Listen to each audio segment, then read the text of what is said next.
বন্ধুরা, হাঁটু ব্যথা, কোমর ব্যথা, গোড়ালি ব্যথা, যে কোনো ধরনের জয়েন্টের ব্যথা বা ঘুম না আসার মতো সমস্যা বা পা ফাটার মতো সমস্যা যে কোনো মরশুমে সবসময় পা ফেটে থাকে, তাহলে বন্ধুরা আজকের এই ভিডিওটি আপনার জন্য খুব ইউজফুল হতে চলেছে। আজকে আমি আপনার সাথে এমন একটা টোটকা শেয়ার করব যেটা ইউজ করলেই এই সমস্ত রকমের সমস্যার সমাধান আপনারা পেয়ে যাবেন। আর এই টোটকাটি তৈরি করতে আমাদের বাইরের কোনো জিনিস কেনার প্রয়োজন পড়বে না, প্রত্যেকটি জিনিস আমরা আমাদের ঘরের থেকেই পেয়ে যাব। তো চলুন ভিডিওটি শুরু করা যাক। তো বন্ধুরা, এই টোটকাটি তৈরি করার জন্য প্রথমেই আপনাদের যে কোনো একটা, দেখুন এরকম ছোট্ট ধরনের একটা তড়কা প্যান ছিল, আমি সেটা নিয়েছি। আপনারা চাইলে কড়াইও নিয়ে নিতে পারেন। তারপর গ্যাসটাকে জ্বালিয়ে নেবো। গ্যাসটাকে জ্বালিয়ে গ্যাসের ফ্লেমটাকে একদম লোতে করে নেবো, ঠিক আছে। এবার আমাদের নিয়ে নিতে হবে সর্ষের তেল। সর্ষের তেলের জায়গায় তিলের তেলও নিয়ে নিতে পারেন।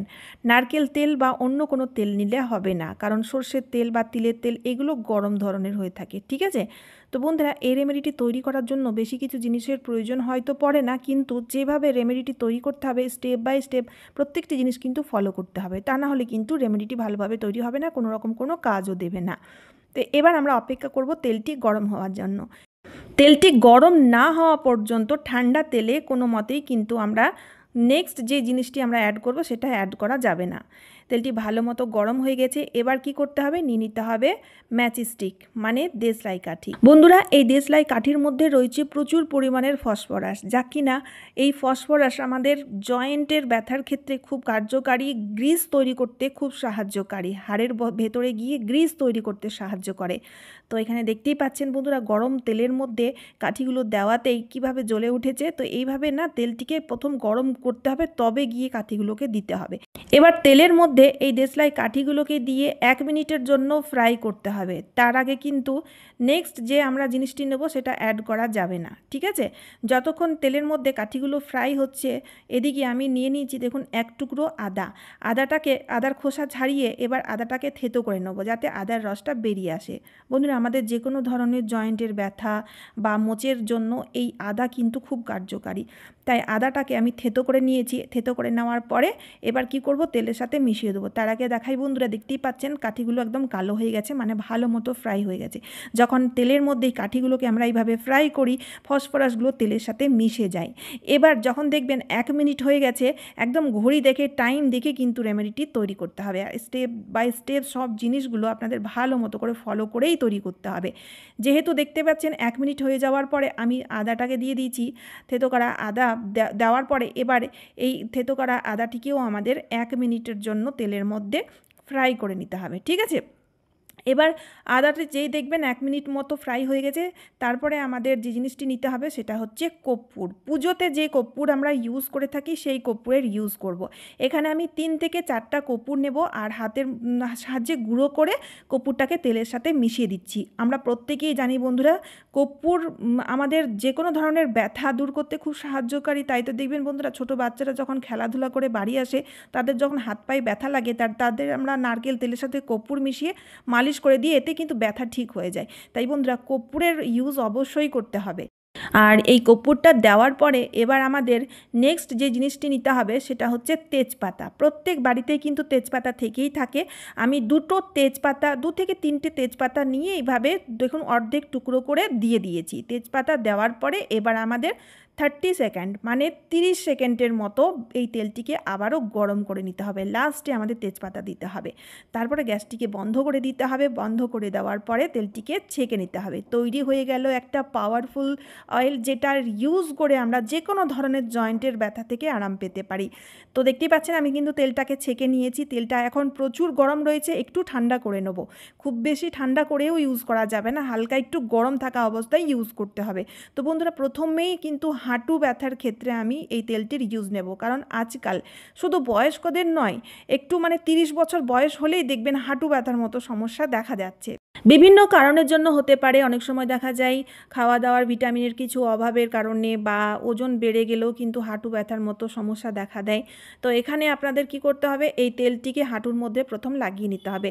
এই তেলটিকে যে হাঁটুর মধ্যে খুব বেশি লাগাতে হবে তা কিন্তু নয়, অল্প একটু লাগিয়ে এবার দেখুন 2টো আঙ্গুলের সাহায্যে দুপাশ দিয়ে যেভাবে ভিডিওতে দেখানো হচ্ছে সেইভাবেই হালকা হাতে আলতো হাতে মাসাজ করতে হবে, ঠিক আছে? একদম আলতো হাতে মাসাজ করবেন, এতে দেখবেন খুব আরাম পাওয়া যাবে। আর হাঁটু ব্যথার এই মানে মাসাজ বলতে এই মাসাজটি যখনই আপনারা হাঁটু ব্যথার জন্য মাসাজ করবেন, দুটো আঙুলের সাহায্যে দুপাশ দিয়ে এই মাসাজটি করতে হবে।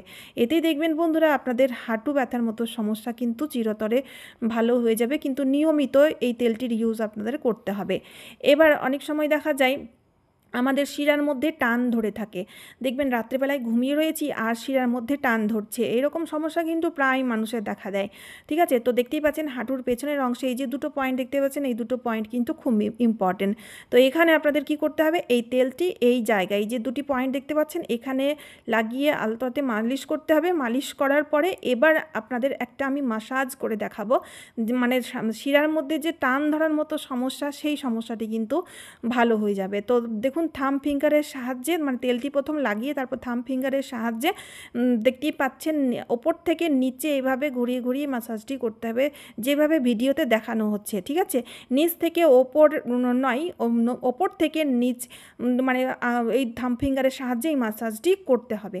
মোটামুটি 10 থেকে 12 বার এভাবে করবেন একবার তেলটি লাগানোর পর, ঠিক আছে? আর দু পায়েই করবেন, তাহলে দেখবেন বন্ধুরা শিরার মধ্যে যে টান ধরার মতো সমস্যা সেই সমস্যাটিও কিন্তু একদমই ভালো হয়ে যাবে। আর তার সাথে সাথে বন্ধুরা খাওয়া দাওয়ার দিকে আমাদের লক্ষ্য রাখতে হবে, দাঁড়িয়ে দাঁড়িয়ে কখনোই জল খাবেন না, এই জিনিসগুলোও কিন্তু আমাদের তার সাথে মাথায় রাখতে হবে।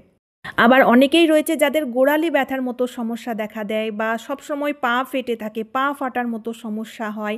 পা ফাটাটাও কিন্তু একটা অনেক বড় সমস্যা, যে কোনো মরশুমে যদি পা ফেটে থাকে, পা দিয়ে রক্ত বেরে, সেটাও কিন্তু অনেক যন্ত্রণাদায়ক।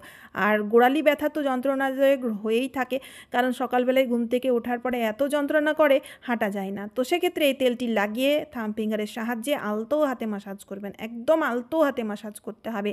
আর গোড়ালিতেও যদি পা ফাটার মতো সমস্যা রয়েছে গোড়ালির মধ্যে লাগিয়ে নেবেন, এক্ষেত্রে বন্ধুরা দেখবেন খুব ভালো কাজ দেবে, কারণ এই তেলের মধ্যে আমরা কর্পূরের ইউজ করেছি। কর্পূর পা ফাটা রিপেয়ার করতে খুব সাহায্যকারী, তাই খুব ভালো রেজাল্ট পাওয়া যায়।